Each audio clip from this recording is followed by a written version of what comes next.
Bismillahirrahmanirrahim. Assalamualaikum warahmatullahi wabarakatuh. Selamat pagi. Pada kesempatan ini saya Kalimatus Sa'diyah akan menjelaskan terkait dengan energi balance dengan reaksi kimia.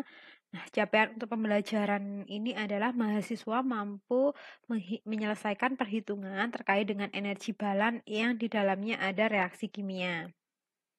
Nah, yang pertama kita kenali dulu dengan standard heat of formation atau biasa dikenal dengan panas pembentukan. Ya. Panas pembentukan ini biasanya disimbolkan dengan simbol HF. Nah, HF ya. Sebenarnya panas pembentukan ini merupakan kalor yang terlibat dalam proses pembentukan 1 mol senyawa melalui unsur-unsurnya. Jadi sebagai contoh, dalam pembentukan reaksinya pembentukan HI ya, 1 mol HI. Nah, HI itu tersusun dari setengah H2 ditambah dengan setengah I2 ya.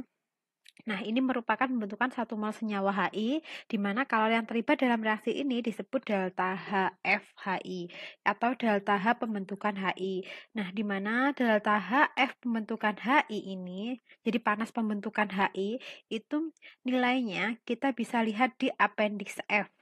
Di bukunya Himmelblum, ya, itu ada di appendix F. Itu ada nilai delta HF untuk masing-masing senyawa gitu. Jadi ada beberapa senyawa sih sebenarnya, ada beberapa senyawa di sana yang nilai delta HF-nya sudah ketemu. Nah, kalau ini nilai delta HF ini, nilai delta HF pembentukan ini tersusun dari delta HF-nya H2 gitu ya, ditambah dengan delta HF-nya I2. Kemudian berapa sih nilai delta HF-nya dari HI. Nah, itu sebenarnya tersusun dari masing-masing delta pembentukan senyawa unsur-unsurnya. Oke. Nah, ini sebagai contoh di contoh ini ada diminta ini contoh 25.1 di mana ada pembentukan CO. Kita diminta untuk berapa sih reaksi pembentukannya CO gitu ya. CO di mana diketahui bahwa reaksi yang pertama itu ada reaksi C ditambah O2 gitu ya. Itu menghasilkan CO2 dan reaksi yang kedua itu CO ditambah setengah O2 menghasilkan CO2. Nah, untuk kita bisa mendapatkan CO, maka reaksinya adalah C ditambah O2 menghasilkan CO. Nah, ini bisa disusun dari sini, dari persamaan ini, dari persamaan A dan persamaan B.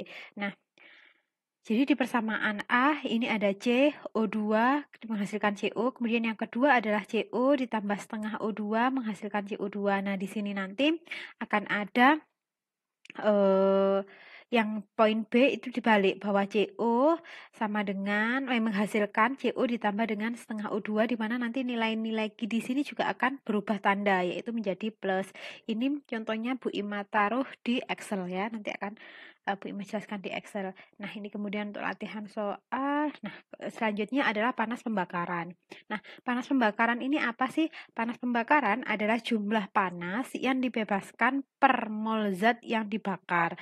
Nah, panas pembakaran digunakan secara langsung untuk menghitung panas pembentukan persenyawaan organik. Jika persenyawaan organik hanya mengandung unsur-unsur C, H, dan O, maka keterangan yang diperlukan panasnya CO2 dan H2O. Jadi tergantung zat apa sih sebenarnya yang dibakar gitu ya, senyawa apa yang dibakar. Kalau misal hanya unsurnya C dan kalau unsur pembakaran ya hanya C, H, dan O gitu ya. Tapi bisa jadi kalau dia dikembangkan dalam sebuah senyawa gitu ya, bisa metana, etana, propana, dan seterusnya yang dibakar. Nah, di mana produk hasil pembakaran itu adalah CO2 dan H2O. Jadi yang melibatkan itu ya. Ini contoh cara menghitung panas pembakaran propan. Ya, di sini ada propan, kalau dibakar selalu berarti direaksikan dengan O2, maka di sini menghasilkan CO2 dan H2O, di mana disesuaikan dengan stoikiometrinya supaya dia setara kiri kanannya. Nah, setelah ini kita bisa mencari delta HF pembentukannya. Ya, maka delta HF pembentukannya itu delta H pembakaran atau delta H reaksi itu sama dengan delta H produk dikurangi dengan delta H reaktan. Ya, jadi delta HF masing-masing produk gitu ya, delta HF masing-masing produk itu nanti dikurangi dengan delta HF-nya masing-masing reaktan.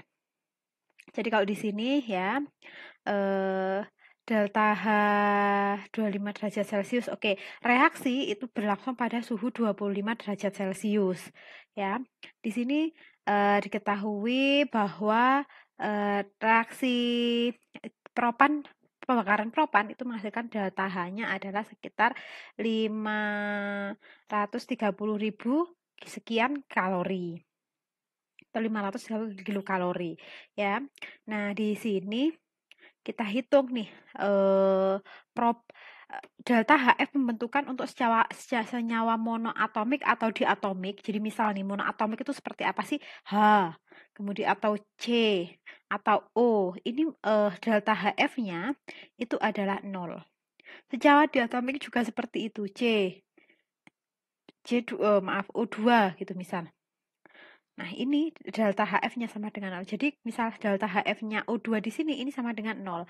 Kemudian delta HF-nya C3H4 ini bisa dilihat di appendix F. Di sini diketahui nilai delta HF propannya adalah 53 ini. 530 kilokalori. Kemudian CO2 delta HF-nya adalah sekian. Kemudian H2 ini delta HF-nya sekian. Maka delta HF keseluruhan adalah 3 dikalikan delta HF-nya CO ditambah 4 kali delta HF-nya H2 dikurangi 1 kali delta HF-nya C3H8.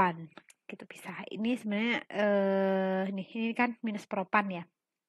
Jadi ini produk, ya ini produknya, ini reaktannya. Nah, kenapa di sini O2 tidak dimunculkan? Karena O2 adalah nilainya 0. Oke, kemudian ada lagi panas entalpi dari reaksi. Jadi hampir sama dengan panas pembakaran ya. Di mana di sini semua reaksi selalu disertai dengan pengeluaran atau penguapan energi berupa panas.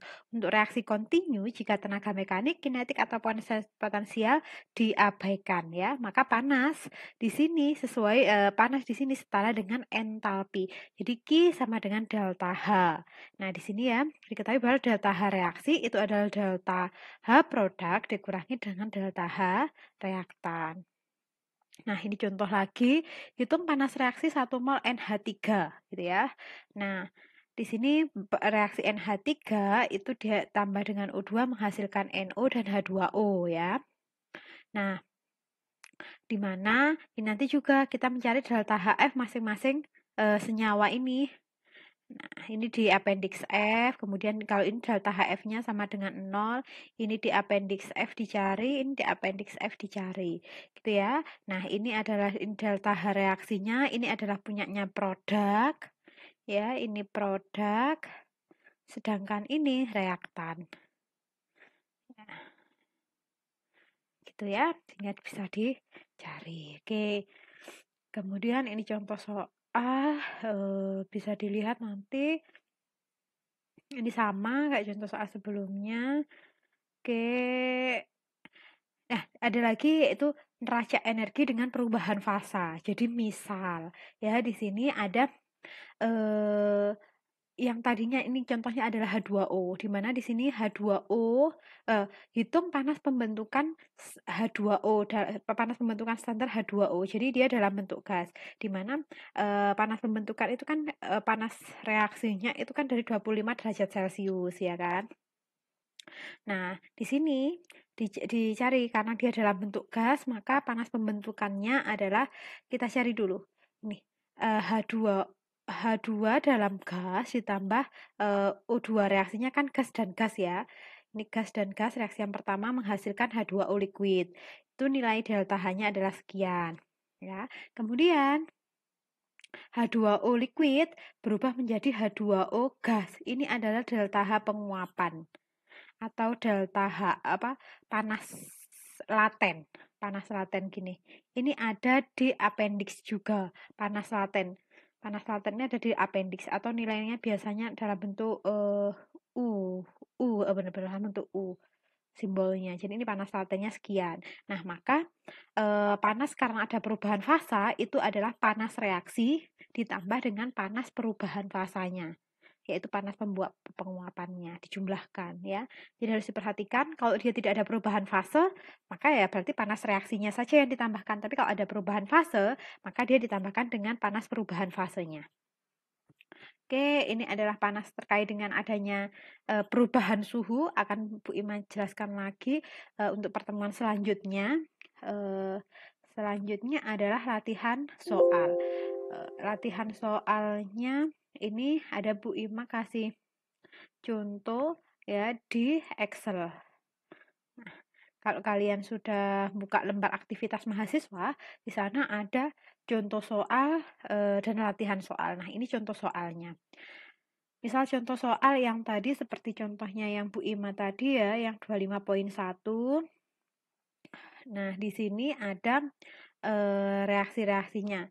Nah, kalau kalian buka appendix F di Himmelblue ya, itu ada nih datanya akan seperti ini. Jadi nanti akan ada nama senyawanya, rumus molekul senyawa, BM-nya, kemudian keterangan dia fasenya apa.